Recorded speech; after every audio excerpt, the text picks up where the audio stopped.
Hello ladies and gentlemen, and welcome back to Fantasy Football, and welcome to my video. It is time for Game Week 17 review, and as you can see, I don't have the webcam on, I'm afraid. I'm feeling a little bit unwell and I look terrible, and you guys don't want to see that. And as you can see, I am recording this a little bit more earlier than usual. I want to post this video before 10 o'clock so you guys have the time to watch this video before Monday. So I am recording this after the Arsenal versus Manchester City game. So that means the average, the final points, the overall rank hasn't been updated yet, but I can show you that right now I got 61 points. My last overall rank was 61k, and as you can see, I actually gained a green arrow. I'm up to 58,921, and I got 2 more players left to play, which is good. So this means that I got a high chance to gain a decent green arrow there. The overall, as you can see, is 51. It's probably 52. It's going to go a little bit more higher because of the tomorrow's games. And yeah, and as you can see, the top 10k is 57.29. But I'm still not moving that much. But I think for the next coming game weeks, like game week 18 and game week 19, that's where a lot of I think the next few games is going to be so important for a lot of us. So let's go through it. This video is sponsored by OneFootball, an app that is free to download on iOS and Android devices. This app will definitely help you out with FPL and the Champions League fantasy football. You'll be able to follow your favorite teams, find out the latest news, live scores, highlights, transfers, stats, and many, many more. If you're interested, there will be a link in the description below. Thank you. So as you can see, this was my team setup for game week 17. I changed a few positions. I played Lundstrom and I'm playing Zaha. I benched Kelly and Muset, and it worked out for now. I actually had Lundstrom on my bench. I put him back into my team and he got 11 points. So this game here, Crystal Palace against Brighton, the best scenario, the best thing that I can, the dream, yeah, the dream would be Ryan saving the penalty and then Zaha scoring the rebound. Now that would be the dream. If that happens, oh my god, that will be amazing. But obviously it's a dream for a reason, so we'll see what happens. But I'm pretty sure that I'm going to be gaining a green arrow for this week. So Sionju with 3 points, he actually gained the bonus point. He played actually really well. But Norwich, they played really well against Leicester City, and Pukki scored a decent goal. But Sionchu picking up a bonus point is actually quite interesting. This kind of shows that how amazing this guy actually plays. Lundstrom, so I played him. I looked at this Aston Villa side and I went, okay, they got a few injuries at the back. You know what? They're conceding as well. Why not just play him? He got a clean sheet and assist and 11 points. Next up is Trent Alexander-Arnold with 6 points. Last time it was Robertson. This time it was Trent. And as you can see, Mane with only an assist.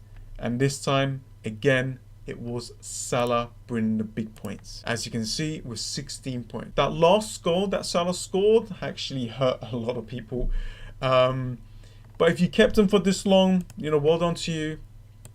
You know, these things happen. Sometimes your player doesn't do well in 1 week, and then the next time he does really, really well. Next up is Kevin De Bruyne with 16 points plus the extra 3 points that he's going to get. It's going to go up to 19 points. Let's just have a quick look at what he has done. 2 goals and 1 assist. That is crazy amount of points. Kevin De Bruyne there with 19 points. Now I kind of mentioned that it's very risky for you to remove Kevin De Bruyne because of his ability to do things like this. The reason that people removed Kevin De Bruyne is because they wanted a player from top. I totally understand that, because it's actually quite difficult to get like Song into your team with Kevin De Bruyne, with Mane or Salah.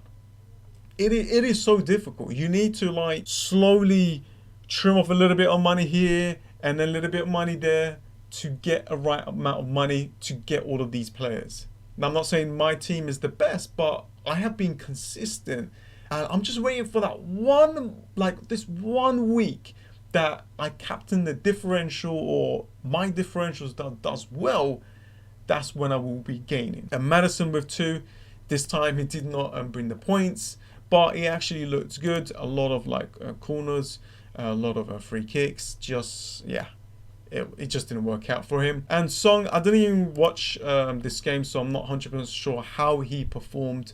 But in the next coming game weeks, the fixtures are looking really good for Tottenham. So I had one free transfer and I removed Raul Jimenez, who scored 5 points, and I brought in Tammy Abraham, who scored 2 points. So I lost 3 points there and a transfer. However, I mean, looking at this fixture here, Chelsea losing against Bournemouth, I don't think anyone predicted this like at all. This was the game that a lot of us thought that Chelsea was going to score a lot of goals because of the amount of injuries that Bournemouth has. Now they got even more injured players. And it was just one of those fixtures where, like, it's a shock. It's a shock result. And for that reason, I'm not going to be too disappointed. I'm actually quite happy that I got Tammy Abraham because a lot of FPL managers out there are thinking to remove Chelsea players, but mostly Chelsea midfielders like Pulisic and Mount. Now they're going to be playing against Tottenham the next game. I think they're going to go with that 3 in the midfield. So one of like Pulisic, Mount, or William. One of those players are going to be benched. So it's going to be risky play there. And Jamie Vardy returned with an assist. Well, he shot, and then the goalkeeper actually scored an own goal. But I don't know. I would have gave Vardy that goal anyway. But it doesn't matter. Vardy got me a return. That's all it matters. And the bench, Rico with 6. I mean, never expected him to get a clean sheet. Muset on my first bench. I wish I removed him like to the second position and put Kelly first, because there's always a chance for Kelly to get a clean sheet. But yeah, it's actually a good game week. It's a decent game week. I got Zaha, I got Ryan to play, and so that means I will be gaining a little bit more points. And if they can get me some kind of return, yes, I will be ranking up, which is fantastic. It's what I need. I've been around the 60,000 mark for such a long time. But you know what?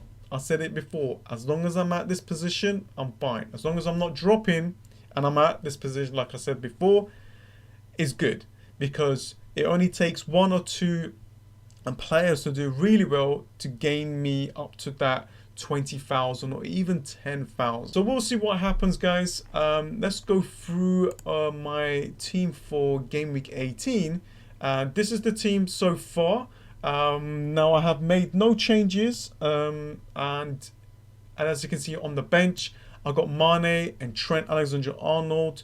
Right now, the next game week is a long way away, and I just want to hold. I'm not going to make any early transfers. As you all know, I try my best to hold my transfer as long as I can. Even if there's some price rises, I'm not really fussed. I've got Sionchu there. Actually, I can actually play him instead of like one of my strikers. But I think this team is looking decent for game week 18. But yeah, Rico at home against Burnley is a decent fixture there.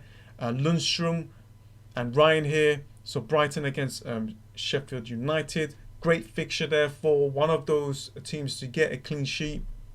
Even here, Kelly against Newcastle. I can see a clean sheet there as well. There's so many clean sheets that I can see in this game week. Zaha, a chance. I mean, but we'll see. I might make some transfers, but right now I'm thinking to make no transfers. Kevin De Bruyne against Leicester City. As you can see, Vardy will be against Manchester City. I don't know. It's a bit difficult to predict this game. Madison is there as well against Manchester City. Now, the captaincy is the big option here, is the big changer, and not many people are going to go with the same one.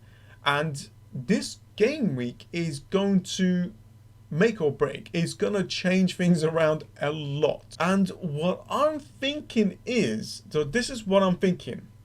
I'm thinking to bank my transfer. Can you believe that? I don't think there's any FPL managers out there are thinking to bank their transfer. I am thinking to bank my transfer and make my moves in game week 19. And you know what?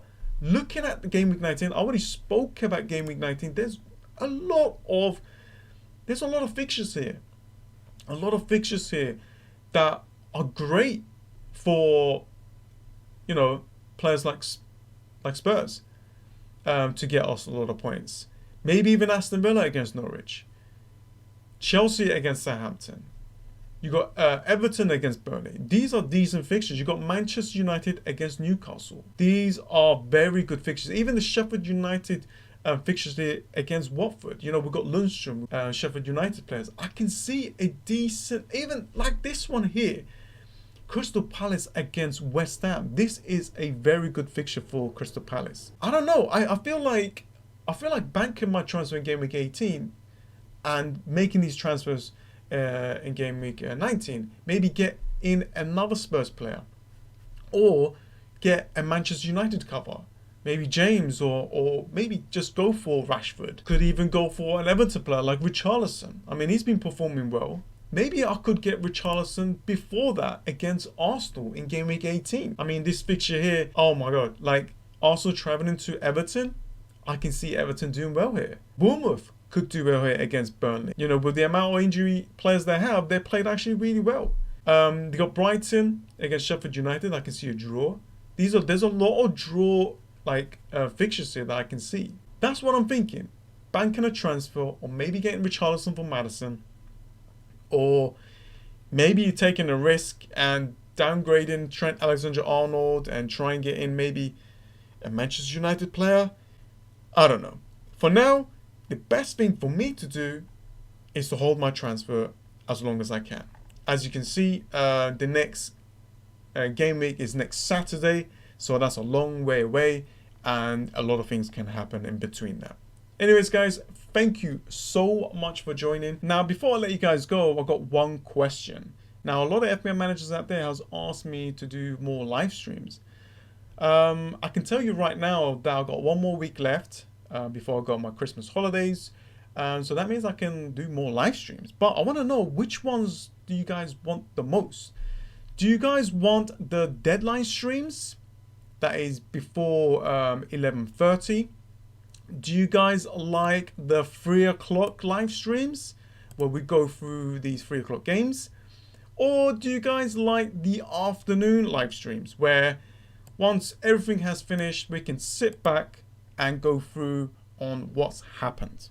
You guys let me know, which one of these do you like the most? Okay? But yeah, let me know in the comments below.